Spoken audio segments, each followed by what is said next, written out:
Muy buenas, bienvenidos al banquillo, gracias por seguir con nosotros. En el marco de esta emergencia continuamos con opiniones de diferentes sectores de la sociedad hondureña alrededor de las complicaciones que deja a Honduras y el mundo el coronavirus COVID-19. Hoy nos acompaña el señor presidente de la Cámara de Comercio e Industrias de Cortés, don Pedro Barquero, a quien le damos la bienvenida. Gracias por estar con nosotros. Bienvenido al banquillo, gusto saludarle. Muchas gracias, Chendo, un gusto estar contigo y un saludo al pueblo hondureño. Bueno, ¿cómo han sido estos días? San Pedro Sula, ¿cómo está pasando estos días de confinamiento? Sobre todo con las últimas decisiones de un cierre total. Sabemos que cumplir a pie juntillas esto resulta difícil para una economía de tanta movilidad como la sanpedrana, ingeniero. Así es, Chendo, estos días han sido bien complicados, ya son alrededor de 50 y pico de días de estar en esta situación y realmente que ha sido bastante complicado, no solo para los sanpedranos, sino que en general para todos nosotros los hondureños. El tema fue que al inicio, pues obviamente nadie tenía una idea de cuánto iba a durar esto, y yo creo que nadie se imaginó que fuera a durar tanto tiempo, pero obviamente el compromiso con preservar la vida y cuidar la salud del pueblo hondureño persiste. Pero a la par de preservar la vida y de cuidar la salud del pueblo hondureño también salen otra serie de preocupaciones, que es, por ejemplo, la parte económica. El pueblo hondureño en general, Chendo, ya está en una situación bien apretada. El 70% de las personas que trabajan en el país trabajan en el mercado informal, ahora más conocido como mercado autónomo. Y estas personas que se conducen de forma autónoma, pues la mayoría de ellos, la inmensa mayoría, viven del día a día. O sea, con lo que trabajan durante el día, comen en la noche. Y estas personas comienzan a sufrir desde el día 1. Con solo un día, 2 días que tú los mantengas en su casa sin trabajar, ya estas personas están en una situación complicada. ¿Y cuál es esa propuesta que debe surgir, don Pedro, para ir paulatinamente incorporando a todos estos sectores, como ya lo hemos visto en prácticamente todas las economías de la región? Y hoy nos vamos a citar básicamente en El Salvador, Guatemala, Nicaragua, Costa Rica, que es al final lo más parecido a Honduras. Sí, lo que tenemos que hacer es precisamente lo que están haciendo esos países y no solo ellos, sino que muchos países alrededor del mundo. Lo que se hace es trabajar de la mano con los expertos en salud. Al gobierno de la República le corresponde montar los cercos epidemiológicos, hacer pruebas masivas, asegurarse de estar controlando el virus desde el punto de vista macro. Al sector privado le corresponde aplicar las medidas de bioseguridad, cada quien en su negocio, cada quien en su empresa, y a la población en general lo que nos toca a cada uno es acatar las medidas de los expertos en seguridad, usar la mascarilla, el distanciamiento social, el lavado de manos frecuentes y todas estas cosas. Entonces, si cada uno cumple con su rol, vamos a poder ir creando esta nueva normalidad, que es lo que deberíamos de estar comenzando rápidamente. ¿Por qué rápidamente? Pues por varios factores. A ver, en el pasado, durante estos últimos 50 días, hay algo que no se dio, que fue una ayuda de parte del gobierno para poder estar mucho tiempo encerrados. No hubo un sacrificio fiscal fuerte para poder ayudar al pueblo hondureño y al empresariado nacional, y eso hoy nos pone en una situación bastante complicada con la necesidad de salir a buscar el pan de cada día. Entonces, ¿qué hicieron los otros países? Los otros países durante el encierro se le dieron ayudas económicas fuertes a la población y al empresariado. En Honduras no pasó. Y aparte de eso, esos países, aparte de que estuvieron ayudando fuertemente a la población y al empresariado de sus países, comenzaron rápidamente a trabajar en lo que es el diseño de su nueva normalidad. Nosotros hoy, después de haber estado ya 50 y pico días encerrados, necesitamos rápidamente de la mano de los expertos en salud irnos moviendo hacia esa nueva normalidad para que cada persona pueda ir a buscar el pan de cada día. ¿Qué áreas puntualmente ya es momento de revisarlas, pero revisarlas a conciencia para garantizar los empleos a todo nivel, don Pedro? Todas, Chendo, no podemos hacer excepciones. Ahorita las únicas áreas que han estado trabajando han sido algunas áreas de alimentos, el área de medicina, el área de combustible, el área de energía. Todas las demás han estado relativamente encerradas y eso obviamente ha ocasionado que muchas empresas fracasen, que muchas estén a punto de fracasar y se han perdido muchos empleos. Han habido despidos, han habido suspensiones y eso debemos ya pararlo. O sea, necesitamos de alguna manera comenzar de la mano de los expertos a volver a reactivar las actividades para poder evitar que se sigan perdiendo fuentes de empleo, porque entonces vamos a tener una enorme pandemia social, como le hemos llamado nosotros en el sector privado, aparte de una pandemia viral por el COVID-19. Bueno, ustedes hoy han lanzado un comunicado, han tenido expresiones puntuales para el sector agroalimentario, que es uno de los que ha venido reclamando por la forma en que se ha tratado, incluso hasta a nivel de algunas corporaciones municipales. Sí, la seguridad alimentaria es fundamental y es estratégica para todo país. Y nosotros hemos caído en un descuido de nuestra seguridad alimentaria. La mayoría de los alimentos que consumimos día a día son importados. Y hoy, en medio de esta pandemia, nos damos cuenta de la enorme necesidad de poder producir nuestros propios alimentos. Y para eso, obviamente, necesitamos que trabaje toda la cadena alimenticia, desde el campesino en el campo, desde el agricultor, desde el agroindustrial, pasando por el transporte, pasando por el mayorista, el detallista, hasta que llegue a la mesa del consumidor, ya sea la mesa en su casa o a través de las compras de los restaurantes. Pero es importante el tema de la seguridad alimentaria. No podemos seguir en nuestro país importando la mayoría de las cosas que nosotros consumimos. Necesitamos producir más, necesitamos producir lo que consumimos y necesitamos producir todavía más que eso para poder eventualmente pensar también en exportar alimentos y no solo para el consumo propio. ¿Qué va a pasar si estas voces no se escuchan, don Pedro? ¿Hacia dónde vamos?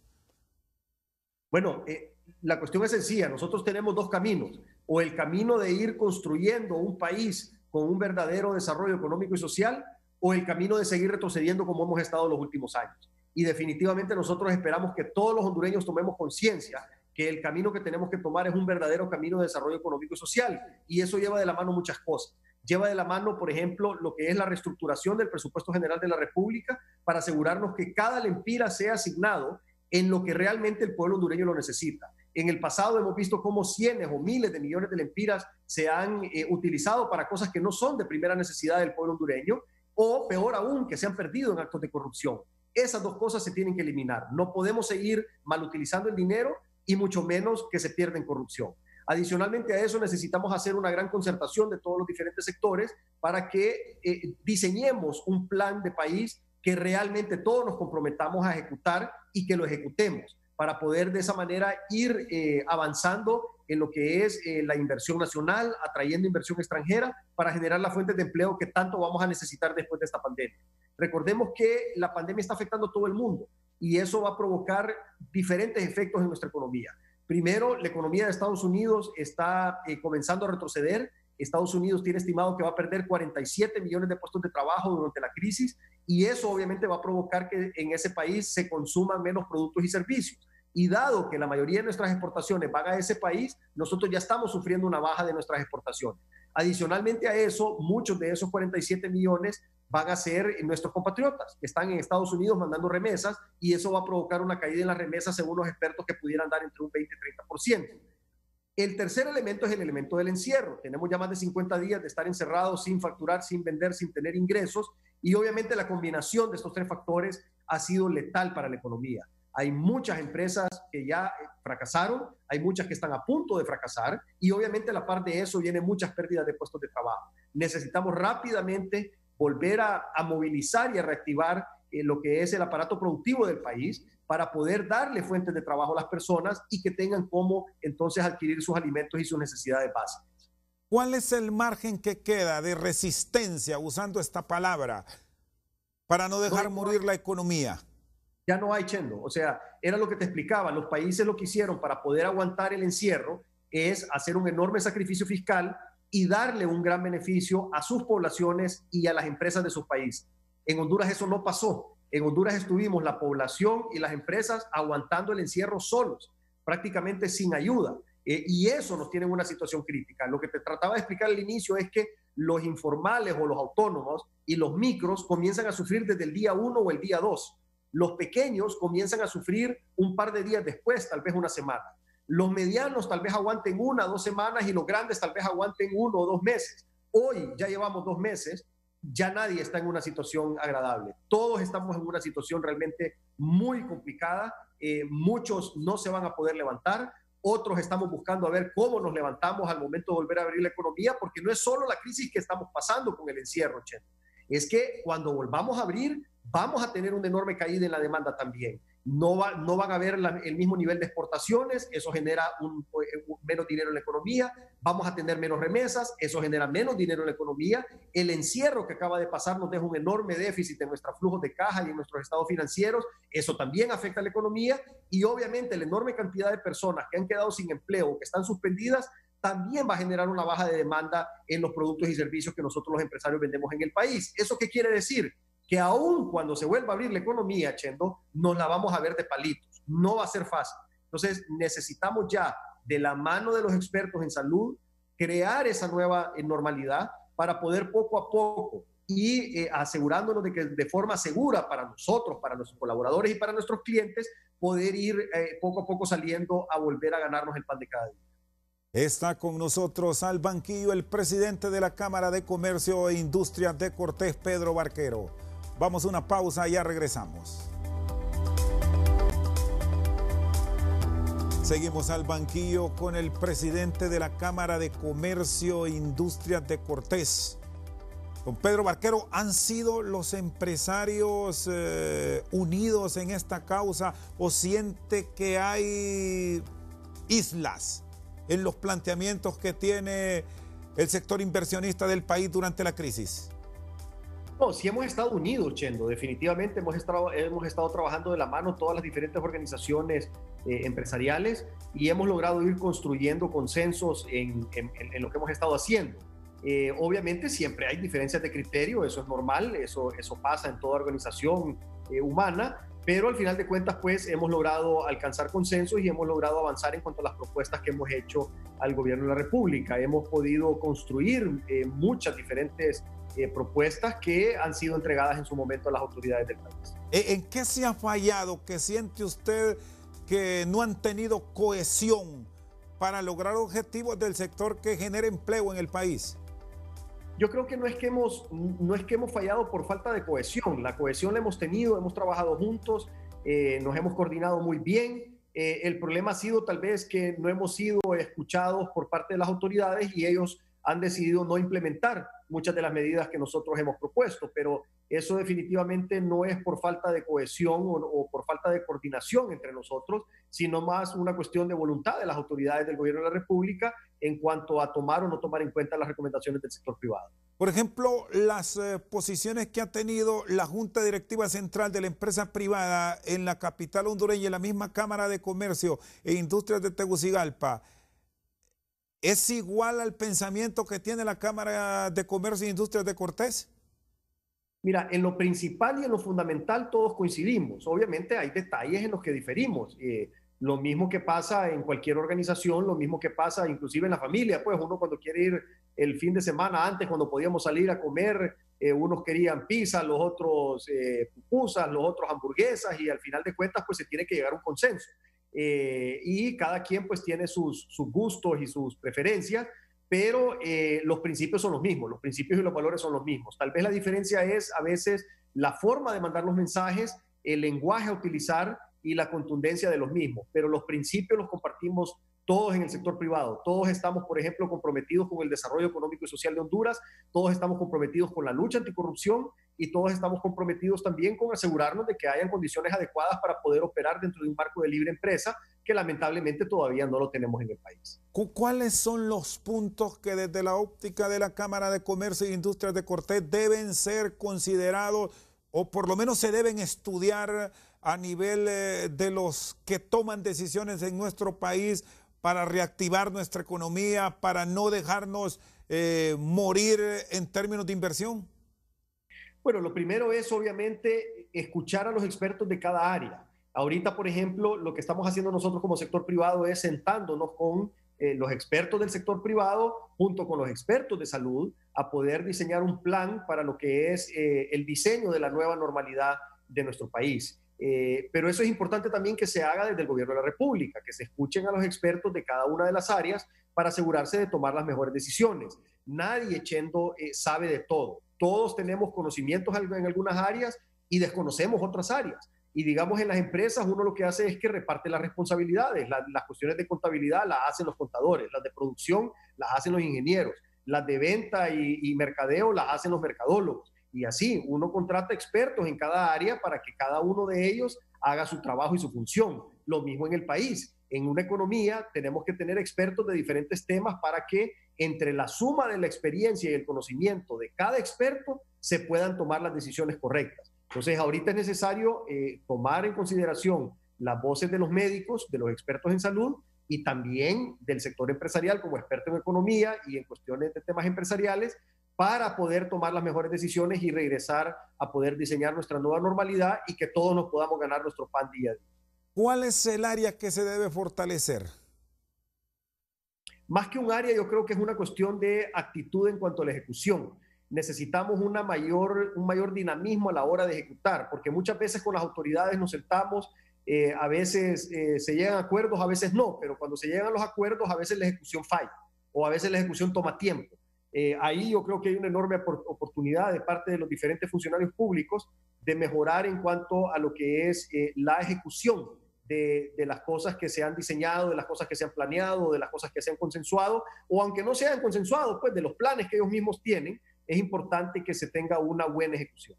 ¿Se sienten incluidos los empresarios del norte del país en estas grandes decisiones o siguen reclamando espacios, don Pedro?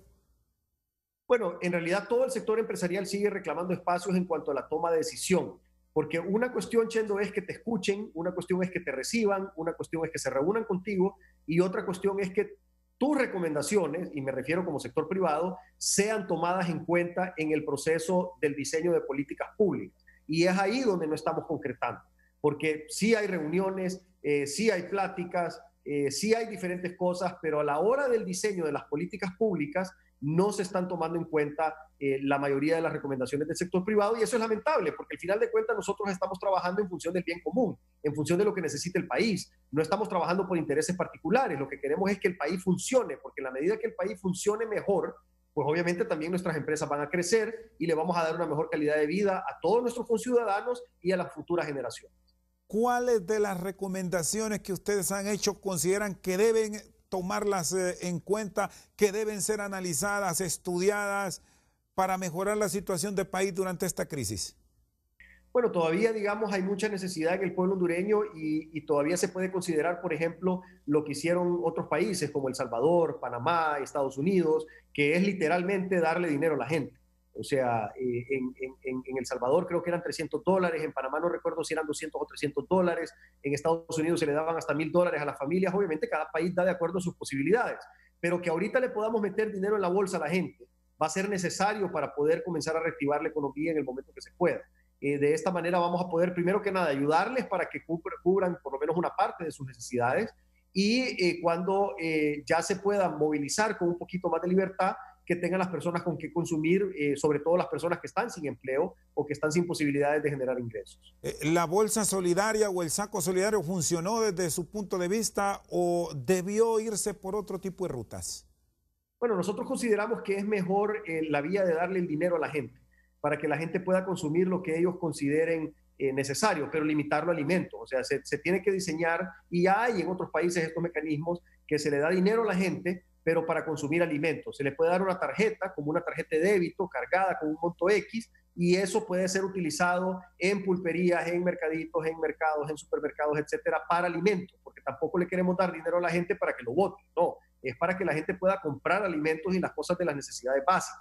Entonces, esos mecanismos funcionan mejor que regalarles el producto. ¿Por qué? Porque a veces le das un producto que no necesariamente es el que él consume o necesariamente el que él quiere. Mientras que cuando le das dinero, él puede ir a la pulpería, al mercadito, al mercado, al supermercado, a consumir exactamente los alimentos que él quiere consumir. Entonces, esa libertad es importante, que las personas puedan elegir qué comprar y eso la única manera de lograrlo es dándoles el dinero para que lo compren y no las cosas ya compradas. ¿Y cómo cuidarse de los favoritismos en un escenario como este que plantea? Porque ese ha sido el gran problema de aquí del país, que le voy a ayudar al que me conviene por asuntos políticos, sobre todo ahora que ya vamos en esa carrera hacia una convocatoria en el mes de septiembre y primarias en marzo, como lo han ratificado hoy clases políticas del país, don Pedro?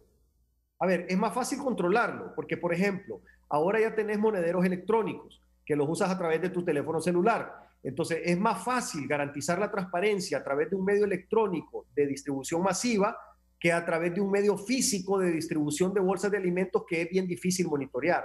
Monitorear un sistema para asegurar que se distribuya de forma equitativa y justa es más fácil que andar persiguiendo camiones que andan distribuyendo bolsas sin saber si se le está dando a las personas correctas o no. Entonces, definitivamente que es más fácil auditar y verificar los medios digitales que los medios físicos. Aparte de eso, da menos lugar a corrupción, porque a la hora de comprar siempre existe la tentación de poder hacer cosas incorrectas. Mientras que si tú le depositas el dinero a la persona en su cuenta de su monedero digital, en su teléfono, pues ahí se disminuye considerablemente la tentación de la corrupción. ¿Y estos planteamientos los hicieron ustedes en su momento, don Pedro?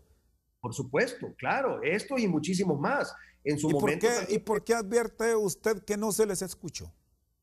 Bueno, porque no se han llevado a la práctica todavía, pero todavía se está a tiempo, o sea, nunca es tarde, Chendo. O sea, esto de poderle poner dinero a la gente es algo que se pudiera hacer hoy o mañana o a finales de esta semana o a inicios de la próxima. Todavía estamos a tiempo de esas medidas. Hay otras medidas que ya no, o sea, ya es tarde. Por ejemplo, el pago de los impuestos. Nosotros estábamos pidiendo que no se pagaran los impuestos el 30 de abril, sino que se pagaran más adelante para poder usar la liquidez de las empresas para pagar las planillas y mantener más tiempo los empleados en vez de pagar los impuestos. Pues eso obviamente no fue aceptado y el 30 de abril pues las grandes empresas se vieron en la necesidad de usar la poca liquidez que tenían para pagar impuestos y eso está trayendo como consecuencia también suspensiones y algunos despidos. Está con nosotros al banquillo el presidente de la Cámara de Comercio e Industrias de Cortés, Pedro Barquero. Una pausa y ya regresamos. Seguimos al banquillo con don Pedro Barquero. Hablábamos de la relación de empresarios y con la gente del Ejecutivo, con el mismo gobernante. ¿Cuál es su tipo de relación, ingeniero? A ver, las relaciones con las diferentes personas del Poder Ejecutivo son cordiales, obviamente. Platicamos, chateamos, les mandamos las ideas que tenemos nosotros como sector empresarial. Y obviamente tenemos puntos de coincidencia y también tenemos puntos de diferencia. Y todo eso lo conversamos. O sea, las cosas que nosotros, por ejemplo, decimos de manera pública en los medios de comunicación, en las redes sociales, también las decimos de forma privada, en las reuniones, en las conversaciones, etcétera, porque esa es parte de la responsabilidad. Uno no puede ser hipócrita, Chendo. Uno no puede andar diciendo una cosa en los medios de comunicación y a la hora de sentarse y tenerlos de frente decir otra cosa. Uno tiene que ser coherente en la vida y eso es lo que hacemos. Lo que decimos públicamente lo decimos también en privado y todo con el objetivo de poder incidir en la toma de decisiones de políticas públicas para que el país mejore. Estos disgustos que usted ha expresado frecuentemente a nivel de medios electrónicos, de redes sociales, ¿se las planteó directamente al gobernante, al secretario de la presidencia cuando por una circunstancia coincidieron en San Pedro Sula?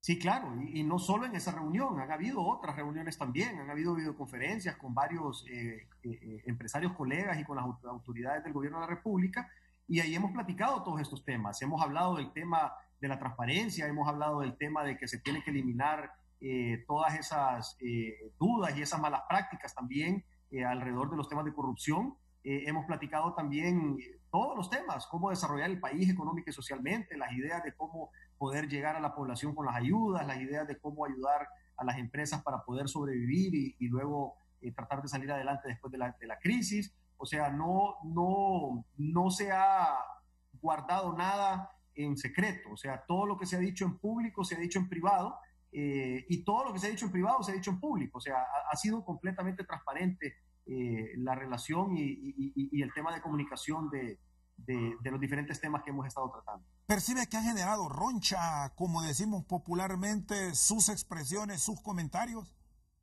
Bueno, siempre hay gente que le genera algún tipo de malestar, obviamente.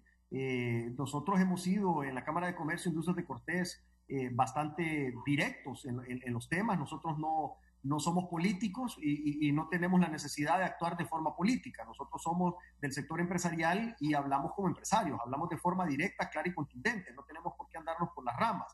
Los políticos son los que están acostumbrados a suavizar las cosas, a tratar de decirlo de manera suave, a buscar cómo no ofender, cómo no herir, cómo no, pero eso para nosotros no es correcto. Nosotros creemos que la verdad se tiene que decir de manera cruda, de manera sincera, porque es la forma de uno ayudar y eso es a lo que uno está acostumbrado. Cuando uno no le apetece, don Pedro Barquero, ningún cargo o aspirar a un puesto dentro de la administración pública o dentro de la misma política vernácula?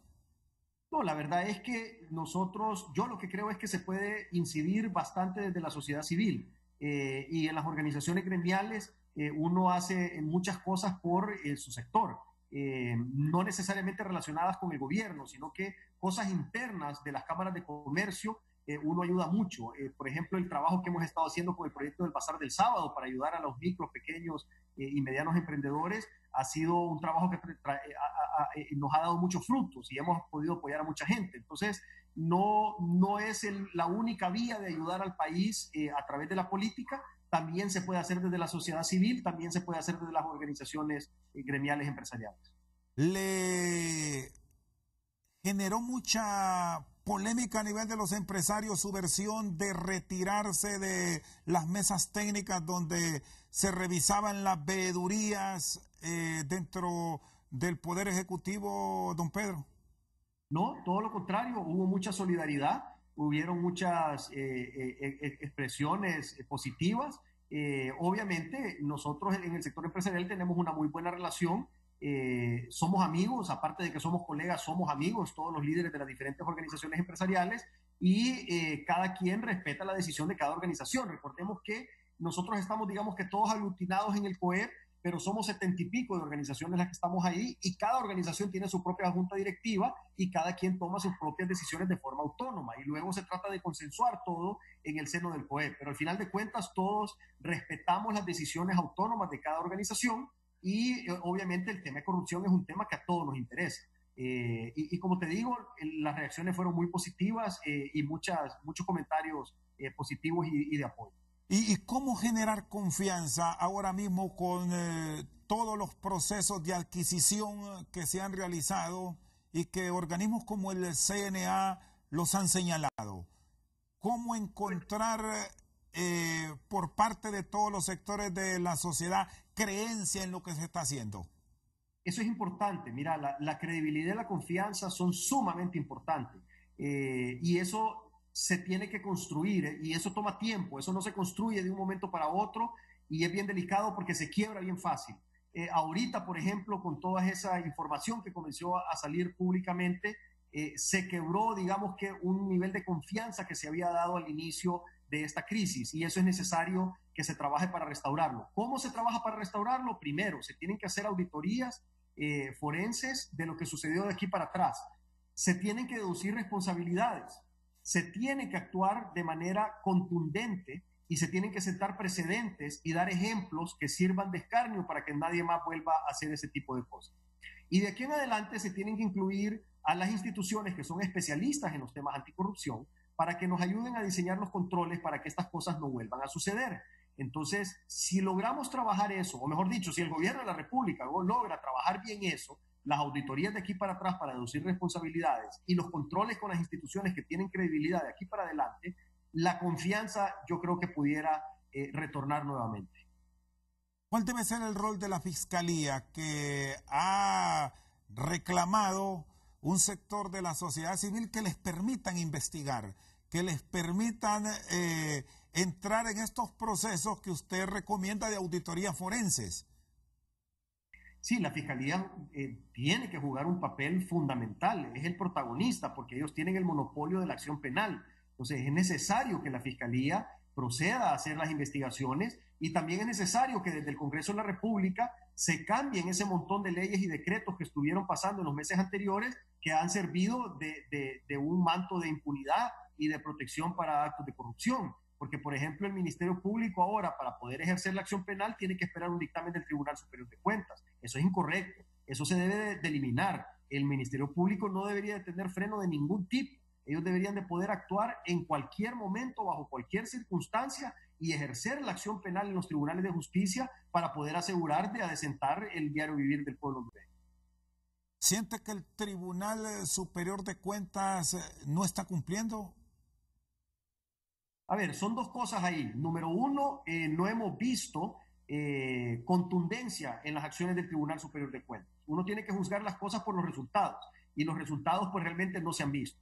Pero adicional a eso, el Tribunal Superior de Cuentas tampoco debería de ser un obstáculo para la acción penal del Ministerio Público. Entonces, esas son cosas que se tienen que arreglar y que no pueden seguir funcionando de esa manera en el país. No podemos seguir apañando los actos dudosos en temas de transparencia, en temas de corrupción, y tenemos que ser contundentes a la hora de investigarlos, a la hora de denunciarlos, a la hora de ejercer la acción penal y a la hora de judicializarlos.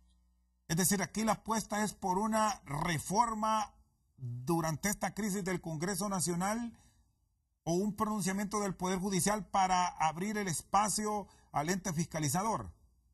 No, tiene que ser un cambio en las leyes. O sea, nuestras leyes fueron modificadas en estos últimos meses para obstaculizar el actuar del Ministerio Público. Entonces, esas leyes deben de ser eliminadas. El nuevo Código Penal no debe entrar en vigencia. El nuevo Código Penal es un enorme retroceso para la lucha anticorrupción, es un enorme retroceso para la libertad de expresión y es un enorme retroceso para la libre empresa.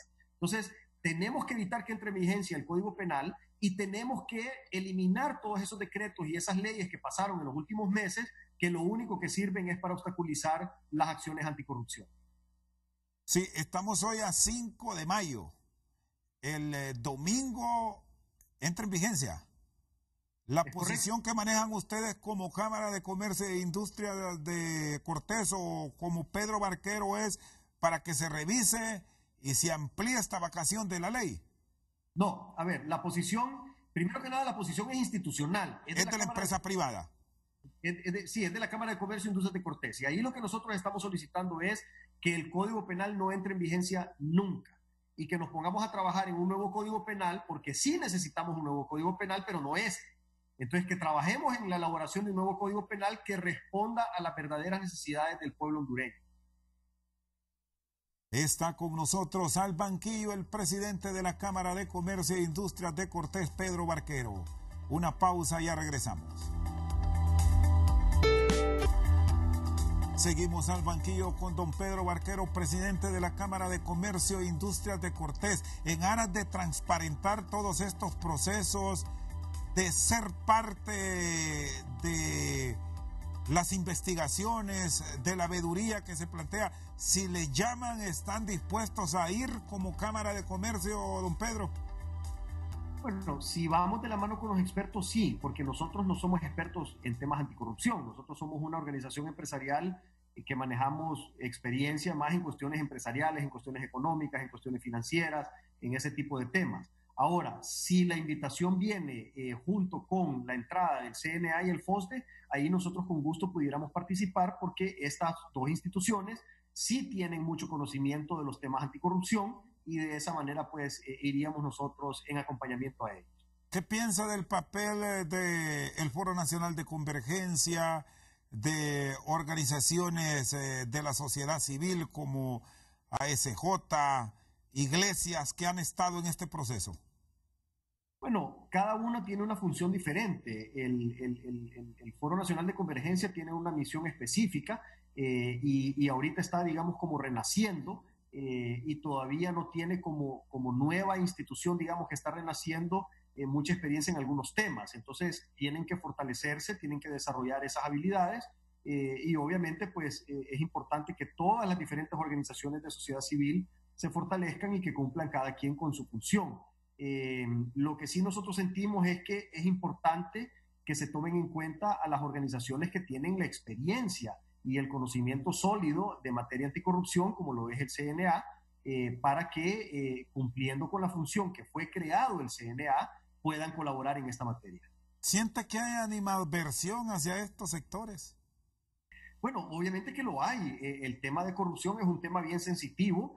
Hay muchas personas de los diferentes sectores, hay corruptos, hay corruptores que obviamente no quieren que avancen con este tipo de esfuerzos del CNA, del FOSDE o los comentarios de la Cámara de Comercio e Industria de Cortés, y eso le genera obviamente la intención de tratar de bloquear a estas organizaciones. Entonces, nosotros lo que tenemos que hacer es no desanimarnos, seguir denunciando, seguir haciendo nuestro trabajo desde la cancha que nos corresponde, porque es del interés de todos los hondureños que cada lempira se invierta y se utilice de forma transparente y de forma eficiente. Y más hoy que estamos en medio de una pandemia y de una crisis de salud y una crisis económica también. ¿Le hizo bien al Estado desde su óptica el retiro de el excomisionado de Copeco? Bueno, la verdad no sé, no hemos medido eso, habría que realmente analizar el tema, no ha sido un tema de conversación entre nosotros ahí en la Cámara. Con los cuestionamientos que han hecho varios sectores a Inves H por compras, por los procesos de adquisición que han tenido, ¿qué es lo más recomendable según ustedes? Bueno, lo que hablábamos hace unos minutos, se tiene que hacer una auditoría de lo que pasó de aquí para atrás y se tienen que establecer mejores controles de aquí para adelante. Nosotros les hicimos unas recomendaciones a ellos, como por ejemplo, de que ellos ahorita estaban haciendo público lo que eran las órdenes de compra. Nuestra recomendación era que hicieran público todo. O sea, antes de comprar algo, que lo avisen públicamente. Hey, mañana voy a comprar mascarillas, para que así todos los proveedores de mascarillas puedan ofertar. Y luego, el día que toque recibir las ofertas, hacer públicas las ofertas de todo el mundo, todas las cotizaciones, publicarlas en una página web. Y luego, al tomar la decisión, hacer pública la decisión, después hacer pública la orden de compra, que es lo que sí están haciendo, y después hacer público el pago y la recepción de los productos o servicios que se estén contratando. Entonces, se debe transparentar todo el proceso de inicio a fin, no solo la orden de compra, sino que todo el proceso para que todo el pueblo hondureño y diferentes organizaciones también, instancias de sociedad civil, puedan hacer una correcta veeduría social y estar pendientes. La mejor manera de evitar la corrupción, Chendo, es haciendo las cosas a la luz pública. Si no hay nada oculto y si toda la información puede ser accesada por cualquier ciudadano de este país, va a ser mucho más difícil que hayan compras sobrevaloradas o que hayan cosas en contra de los intereses del pueblo. ¿Y han descubierto que se ocultó información? Es que no se transparentó todo el proceso. Cuando ellos empezaron poniendo en la página web las órdenes de compra. Y yo considero que es un buen inicio, pero se debió haber hecho más. Se debió haber transparentado todo el proceso, no solo las órdenes de compra. Si tú transparentas todo el proceso, eso le da la confianza al pueblo hondureño, le da la oportunidad de participar al pueblo hondureño, le da la participación de ser un veedor a todo el pueblo hondureño, y eso evita que la gente abuse, porque donde te están vigilando es más difícil que te portes mal. Entonces, eso es lo que tenemos que hacer, asegurarnos de que la información sea pública, todo el proceso, para que haya muchos ojos encima del proceso, y de esa manera la gente va a evitar portarse mal por lo mismo, porque la gente que se porta mal le gusta hacerlo oscuras, le gusta hacerlo escondidas, que no salga a la luz pública. Entonces, esa es la manera de evitar, o por lo menos disminuir las probabilidades de estas compras sobrevaloradas. ¿Qué le depara a nuestra economía? Ya me hablaba de las dificultades que ahora mismo está enfrentando todo el sector inversionista, pero de no tomar decisiones contundentes, la situación que se viene para el segundo. Con nada que estemos haciendo o no estemos haciendo, la realidad va a ser dura. Podemos tomar medidas para que sean un poquito menos duras, pero va a ser duro. O sea, la economía no se va a reactivar de un día para otro. La economía se va a tardar algún tiempo en volver a agarrar ritmo, en volver a poder generar los niveles de actividad que teníamos antes de esta pandemia, que de por sí no eran buenos. O sea, nuestros niveles de actividad antes de la pandemia no eran buenos. Nuestra economía venía decreciendo en cuanto al crecimiento del Producto Interno Bruto, decreciendo en cuanto a inversión extranjera, decreciendo en diferentes elementos. Entonces no estábamos bien, y después de esta pandemia pues vamos a estar todavía más complicados. Entonces es necesario tomar medidas drásticas para poder tratar de evitar que cierren más empresas, de evitar que se pierdan más puestos de trabajo y de poder reactivar las cosas en el menor tiempo posible. Pero aún las economías fuertes, grandes, como las economías europeas, la economía de Estados Unidos, ellos mismos tienen predicciones bastante duras para este año y aún para el próximo año. O sea, este año va a ser durísimo y el próximo año va a ser un año posiblemente de recuperación. ¿Tienen un estimado de las suspensiones laborales que se han generado, de los sectores que se han visto afectados en los últimos días? Hasta hace unos días atrás la Secretaría de Trabajo hablaba de más de 110,000 trabajadores a hoy cómo estamos, ingeniero, sobre todo en esa zona del norte del país, hago énfasis en el Valle de Sula, donde está el nervio motor de la economía hondureña. Sí, no tenemos la división por región, pero lo que tenemos entendido, por lo menos la información que se maneja a nivel de sector empresarial, es que son alrededor de 170.000, 180.000 personas suspendidas y otro tanto de personas despedidas. O sea que ya estamos alrededor de 350.000, 360.000 personas ya afectadas en cuanto a su situación laboral. Y eso es sumamente preocupante porque esta situación no ha terminado, Chendo. La situación va a continuar siendo difícil para las empresas, para los comerciantes, para los MIPYMES, para las personas del sector informal o autónomo, como le llaman ahora, y eso pues obviamente nos va a complicar también un poquito más la situación en estas próximas semanas. Por eso vuelvo al tema, necesitamos buscar maneras creativas de ayudarle a la gente a que tenga cómo subsistir durante este tiempo, y una buena manera es metiéndole dinero en la bolsa, literalmente, así como está haciendo El Salvador, Panamá, Estados Unidos y otros países. Esa es una manera de poderle ayudar a la gente para que tenga algo con que subsistir y de paso poder ayudar un poquito a la economía que se mueva un poco ese dinero.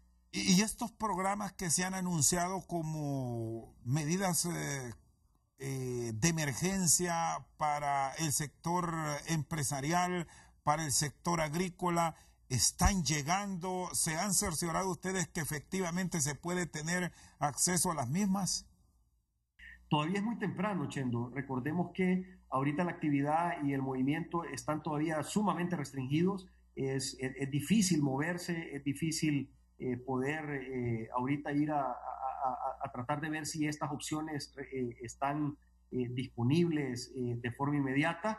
En la medida en que se vaya trabajando de la mano de los expertos de la salud para crear esa nueva normalidad, vamos a poder ir a medir eso y darnos cuenta realmente qué tan accesible y qué tan fácil están esas ayudas. Lo que te puedo decir es que sí, de entrada, con solo ver el diseño de los planes, no es suficiente porque no incluyen a todos los actores económicos para poder incluir a todos los actores económicos se necesita muchísimo más de parte del gobierno de la República. ¿Y qué cuidado tener, Pedro, para no entrar en niveles de endeudamiento elevados? Porque ya sabemos cómo venía nuestra economía y ante la necesidad que estamos enfrentando hoy a nivel de todo el territorio nacional, a eso se puede recurrir una vez que la plata que se ha puesto a disponibilidad en el país se termine. Sí, a ver, hay diferentes tipos de endeudamiento. Está el endeudamiento del país, que va a aumentar, según nosotros tenemos entendido, el gobierno de la República está accesando ahorita a muchos fondos de afuera. No sabemos si ya comenzaron los desembolsos o no, pero eso está en proceso y eso obviamente va a aumentar el endeudamiento del país. Eso requiere todavía que entonces seamos mucho más exigentes en cuanto a la eficiencia y la transparencia del manejo de esos fondos, porque el país ya estaba bastante endeudado. Con esto vamos a quedar más endeudados todavía, y eso quiere decir que nosotros, todos los hondureños, vamos a pasar 20 o 30 años pagando las deudas que tenemos hoy y las que vamos a adquirir en estas próximas semanas o este próximo par de meses. Entonces necesitamos exigir transparencia y eficiencia para que estos recursos sean utilizados para realmente ayudar al pueblo hondureño y a mejorar la economía, y no que se vayan a perder en ineficiencias o en actos de corrupción. Y el otro tema es ya el endeudamiento a nivel personal o a nivel empresarial. Obviamente ahí cada quien tiene que tomar su decisión y cada quien tiene que evaluar sus propias finanzas empresariales o personales y ver de qué manera se puede o hasta qué nivel endeudarse para poder salir de la situación en que estamos quedando todos los hondureños a raíz de tanto tiempo de estar en inactividad económica.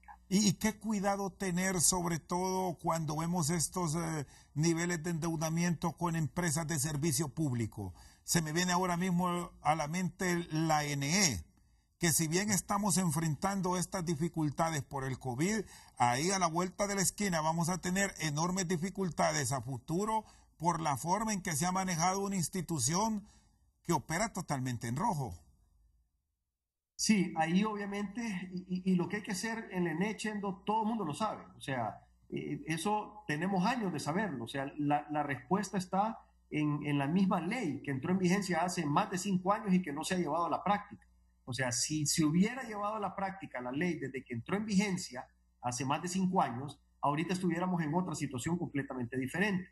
Y todavía hoy, Chendo, años después y en medio de una intervención, Todavía hay muchos elementos que no se están llevando a la práctica de la misma ley. Entonces necesitamos que se trabaje fuertemente en la reducción de las pérdidas técnicas y no técnicas, en el fortalecimiento institucional. Es indispensable fortalecer el ODS y la CRE para que puedan cumplir con su función. Necesitamos también trabajar en lo que es la decisión del ENE. Necesitamos liberar el mercado. Si no hacemos todas esas cosas y otros elementos que están contemplados en la ley que entró en vigencia en 2014, no vamos a poder aspirar como pueblo hondureño y como empresarios a mejores tarifas de la energía eléctrica. Ingeniero, le agradezco, muy amable. Gracias, Chendo, siempre es un gusto. Un abrazo. El presidente de la Cámara de Comercio e Industria de Cortés, Pedro Barquero, con nosotros esta noche al banquillo. Nosotros nos estamos retirando. Ya siempre somos precisos y le recomendamos a nuestros telespectadores que utilicen la mascarilla. Con el uso de la mascarilla nos protegemos nosotros y lo protegemos a usted. Es nuestro escudo. Por su sintonía esta noche al banquillo, muchas gracias.